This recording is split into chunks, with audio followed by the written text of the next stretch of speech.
And welcome back to my channel. So I'm so excited about today's topic because today we're going to be talking about how to move on. Now you might be thinking, well, Michelle, I don't need you to tell me how to move on. I know how to move on. You'd be surprised at how many people really don't know how to just move on. And when you've invested your time and your energy into someone or something, it can be really hard to let go and move on. So moving on is never easy, but it's possible. So always remember that. It's not easy, but it is possible. Moving on takes time. It won't happen overnight, and every now and then we think that we've moved on, but then we find that we really haven't. So if you're still holding on to what could have been, it's time to release yourself. No more mental torture or mental inhibitions. No more holding yourself back for something that won't ever come to pass. So here are 8 steps to use as you heal and begin to move on. Number 1, clear your baggage. Acknowledge, accept, and then let go of those feelings. Did you hear what I said? First you need to acknowledge, then you accept them, and then you let them go. With every broken relationship comes baggage. The longer and more intense your relationship is, the more baggage you've accumulated. Your baggage will be a mixture of sadness, regret, hope, wistfulness, and melancholy, and even disappointment. If the relationship was intense, your baggage will probably include hate, grief, anger, fear, shame, and other deeper emotions. It's natural to feel these things, but once you feel them, let them go. So you see what I'm saying? I'm not telling you don't feel them, because you will feel them. But once you feel them, let them go. Number 2, talk to your friends. You don't have to go through this alone, and you really don't.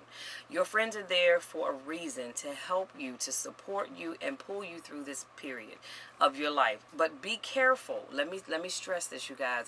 Be careful who you talk to, because every listening ear has a mouth to go and run. So you've got to be very careful who you talk to. And in your circle of friends, you know who you can and can't talk to. So for me, I know a lot of people. I have a lot of friends, but I have a very small circle of people that I can actually tell certain things to, because I know whatever I tell them stays with them, just like what they tell me stays with me. And that's just with anybody. You share something with me, I promise you'll tell folks before I will. Number 3, reduce your contact. So the initial healing period of every wound is always the most delicate. During this time, you would not want anything to come near or agitate your wound, especially not the very things the wound was susceptible to. So because of that, it might help to reduce contact with this person at the beginning. If that's what it's going to take to help you move on faster. Now, let me put a pin right there, because sometimes we have to move on from people that we have children with. That's a little bit more difficult to limit contact with those individuals. So what I will say is, if you have children with someone that you need to move on from, limit your contact to only talking about the children. That is it. They don't need to ask you how your day was. They don't need to ask you what your weekend plans are. It's none of their business, so they shouldn't be asking you that anyway. If it's not pertaining to your little Johnny or your little Susie or whatever their names may be, then there's no need to talk about it. You don't need to run to that person for advice on changing your oil. You have a manual. Take it to the dealership. You don't need to run to that woman finding out what recipes are easy to make or whatever. Get a cookbook. Google it. Limit your contact only to the children. That is it. That is all. And I'll say this. As I talk about limiting your contact, if you don't have any children with this person, I would suggest that you just not talk at all. Because to be honest with you, if I don't have kids with you, there's no reason in the world for us to talk about anything. I'm not interested in anything that's going on in your life, and you shouldn't be interested in anything that's going on in mine. So if you don't have kids with that person, limit contact altogether. Number 4, find closure. At the end of a relationship, there are going to be a lot of unspoken words, questions, and pent-up emotions. You may try to rationalize them away, but they will remain there, waiting to be answered. We all want and need closure. right? We do. At the end, you will find it's really not so much the answer itself that really matters, but the fact that there was an answer. That's powerful. Let me say that again. At the end, you will find it's really not so much the answer itself that matters, but the fact that there was an answer. Let me put a pin right here. You know, I dated a guy, and his name, we'll call him Chief, because that's what I called him anyway, because he was in the military, and so something happened, and I sent him a scathing email. I did. I'm not going to lie, I did. And of course, you know, once you hit that send button, I can't pull it back. So I sent him a text, and I said to him, I said, look, during a moment of anger and disappointment and so many other emotions, I sent you a very scathing email, and I am really, really sorry. And he was out of town at the time. So I said, when you come back, can we sit down and talk? So he didn't respond back right away. He responded back the next day, and he said, I saw your email, and I'm really hurt by the words in that email. Now, here's the thing, though. What I was asking him about, because, you know, I'm going to tell you something. I'm nosy. I am nosy as hell. And I did a little research, and I saw that he had a profile on a dating site. Now, I couldn't open up, you know, the whole site because I was not a member of that site, but I could see that his page was there, and it said something about, you know, he was going to be in the California area, looking for somebody to hang out with, you know, hoping to build a relationship, and he would be willing to move because he lived here in the DMV area. And when I saw that, y'all, let me tell you something, I went clean off. And this was like at 2:30 in the morning when I saw it. So that was my reaction. Now, the funny thing is he never wanted to talk about what I brought up in the email. His whole thing was that I hurt his feelings by sending the email. And he even said he never had a woman talk to him the way that I had spoken to him. And he thought it was best that we move on. And I'm saying, are you serious? Are you really, really serious? So we're not going to address the reason why I sent the email. I admit it, yeah, had I thought it through, I wouldn't have sent it that way, because it was kind of ugly, okay? And I used some colorful language in there. But that's neither here nor there. I did apologize for that, but he never talked about the things that I mentioned in that email. And I think that's what bothered me the most about that whole situation. If you feel like you're ready to move on, honey, all you got to do is open your mouth and tell me. You ain't got to do all of this behind the scenes stuff, because I always tell people, what God wants me to know, he'll let me know. So I go back to what I said before. I wanted closure because I felt like you called things off, but you never addressed the real issue. And the real issue was not the language that I used in that email. The real issue was what I called you on. But, you know, it's okay. And I'm going to move on in a second, because, you know, the more I think about that whole situation, y'all, I just, I want to grab him by the neck and just pop him right in the mouth. But I'm going to take a deep breath and let it go. Find closure. Number 5, forgive. To forgive is the highest, most beautiful form of love. Let me say that one more time. To forgive is the highest, most beautiful form of love. Now, the story I just shared with you, eventually I had to forgive him for me. Not for him, but for myself, because I was in my feelings for a long time, because like I said, I got no closure. I couldn't understand why we had dated almost a year and you cut it off because you didn't like what I said to you, yet you never addressed the things that led up to that email. But forgiving is the highest, most beautiful form of love. In return, you will receive peace and happiness.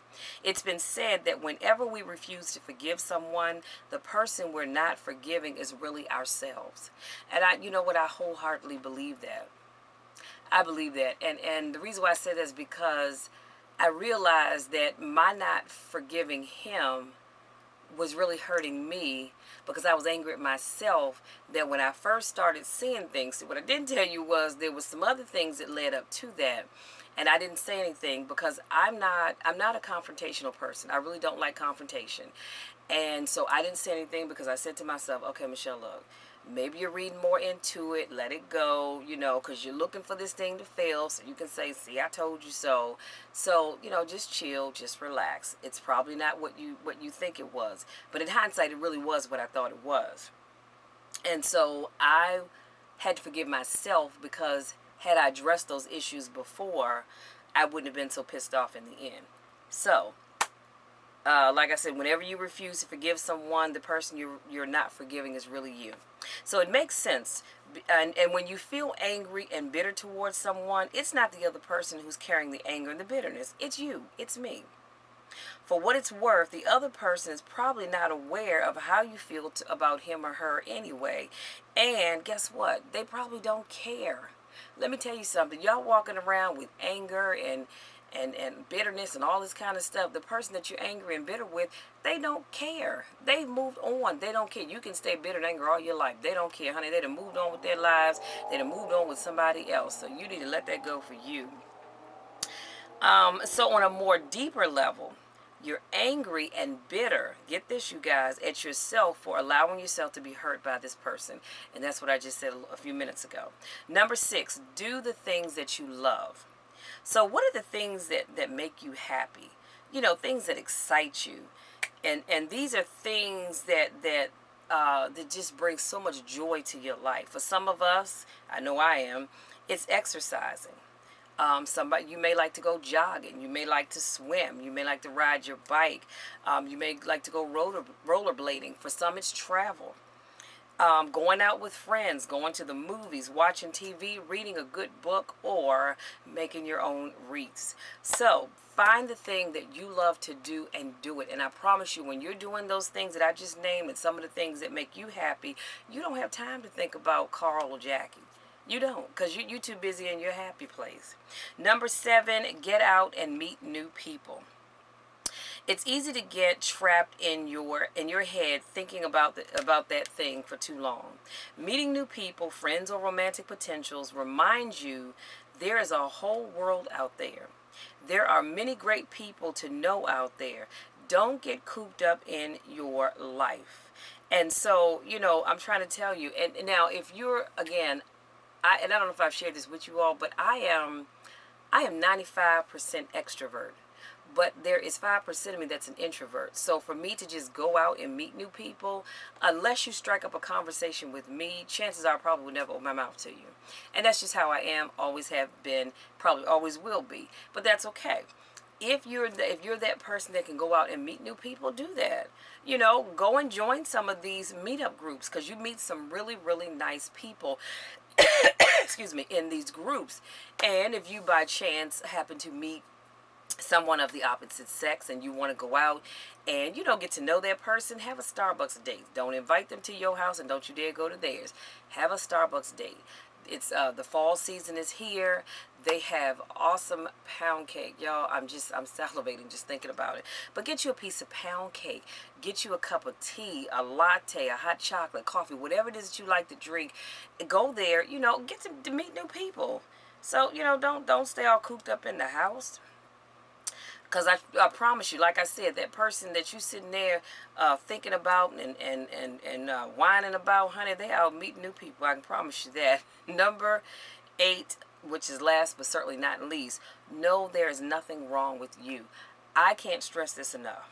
So it's easy to conclude that you're not good enough when something doesn't work out. If you don't have what someone else is looking for, that just means that the two of you weren't a good match for each other.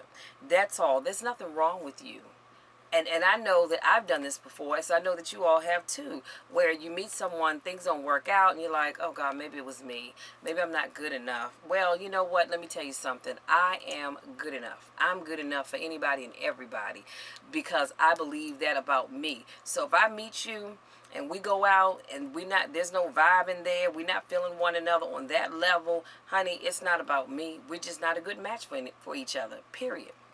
And so you move on and meet somebody that you are matched with. Don't ever sit there and think that there's something wrong with you, because it's not. And you may go out and meet 5 new people over the next month or so and things don't work out. But don't you dare sit there and thinking that you're not good enough or there's something wrong with you. It's nothing wrong with you. You all just were not a match, period, point blank. So let me run through those real quick again, and I promise I'll let you be. So as you learn how to move on, and as I said before, this is moving on from a relationship. Sometimes it's moving on from a friendship. It just depends on what it is that you need to move on. And of course, you tailor these things to whatever it is that you need to move on from. So as you begin to move on, number one, clear your baggage. You got to clear that baggage, y'all. You can't.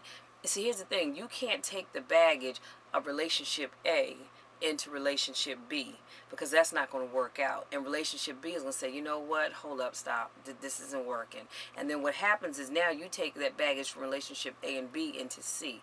Clear your baggage. Get rid of all of that hatred and whatever else is going on in your mind and in your heart, so that when you move on with the next person, you're not carrying all this baggage with you. Number two, talk to your friends.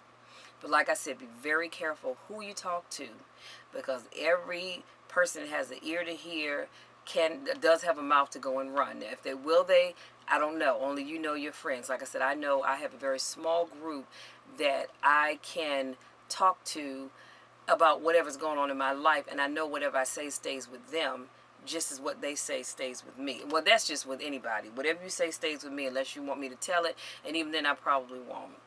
Number three, reduce contact. We talked about, if you have children with this person, limit your conversation only to the children. If it does not pertain to the children, don't talk about it. You don't need to ask them how their day was. They don't need to ask you how yours was. It's none of their business, period. Stick to the children. And if you don't have children with this individual, limit all contact, period. That means delete them from social media. If y'all are friends on Facebook, Instagram, Pinterest, wherever, you just need to delete them, because you don't need to look at their wall. They don't need to see yours.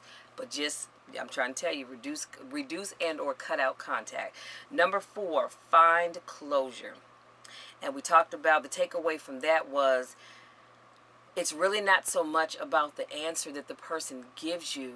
It's about the fact that there was an answer. Even if it was complete BS and you know it, they gave you an answer, and so you can have closure on that.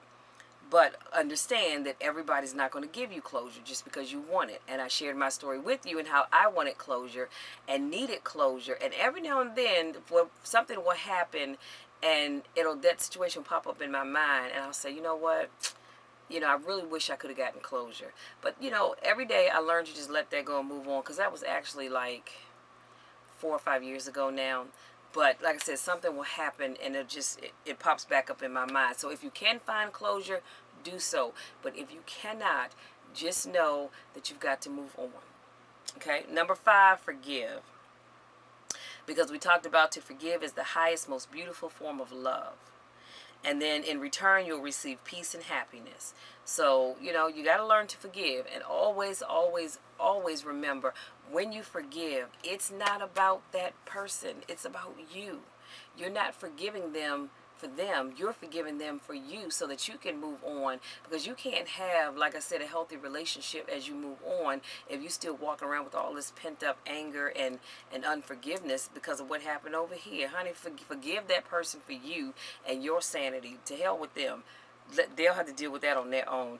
Number six, do the things that you love. Find whatever it is that you love to do and do it. Because that thing will, number one, take your mind off that individual. It will allow you to get out and meet other people. And it will just overall, it will just make you so much happier. Because you don't need to be walking around with sadness in your life. Because that gets you nowhere. Plus, it's too much to even deal with all that. Number seven, go out and meet new people. Like I said, you can go meet people online, social media. There are dating sites, if you want to use one of those. There's lots of places. Go to events. Go to meetup.com. You can find events for everything that you can think of on meetup.com. Do that, and I promise you'll get out and you'll get to meet new people. But like I said, if you meet somebody online, do not take them to your house, and don't you dare go to their house. Y'all need to meet up at a Starbucks or some public place. And number 8, no, there's nothing wrong with you. You meet someone, things don't work out. It's not you. Trust me, it is not you. It just means that the two of you were not right for each other. And I can honestly say that I met someone years ago, and we went out a couple of times, and I just realized he wasn't a good fit for me. I don't know if I was a good fit for him or not, but I kind of think it was mutual. You know what I mean? But because we shared a love of writing, that was the connection that kept our friendship going. And so I never thought that there was anything wrong with me at all. I thought something was wrong with him. But, I never thought there was anything wrong with me. And I'll be honest with y'all, actually, I think he smoked weed. I can't swear to it, but I believe he did. Just because I could get a whiff of it every now and then, when I was around him. And I just thought, that's not going to work for me. If that's your thing and you don't mind, that's great. It just didn't work for me. But like I said, we worked out great as friends, and we shared that love of writing. So nothing wrong with you, nothing wrong with me. You just have two people. They're just like oil and water, and they don't mix. So that's all I have for you guys. I want to thank you so much for my newest subscribers. Thank you so much for those of you that continue to support me in all that I do. I love you guys to the moon and back. I truly, truly, truly do, because you guys know that I don't use that term love loosely at all. And so I hope this video helps someone. If you've been struggling with how to let go of something, like I said, I really hope this video helps you, that and gives you some tips, some suggestions. Maybe you have some of your own. Feel free to leave them below. Comment below if you have some tips on how you were able to get over someone or something, because you never know how it can help other people. So until next week, I want you to go out. I want you to be the awesome people that I know you are. And if you're holding on to anything, I want you to let it go. Let it go, and I promise you, you will feel so much better. Been there, done that. Have a t-shirt to prove it. Until next week, take care.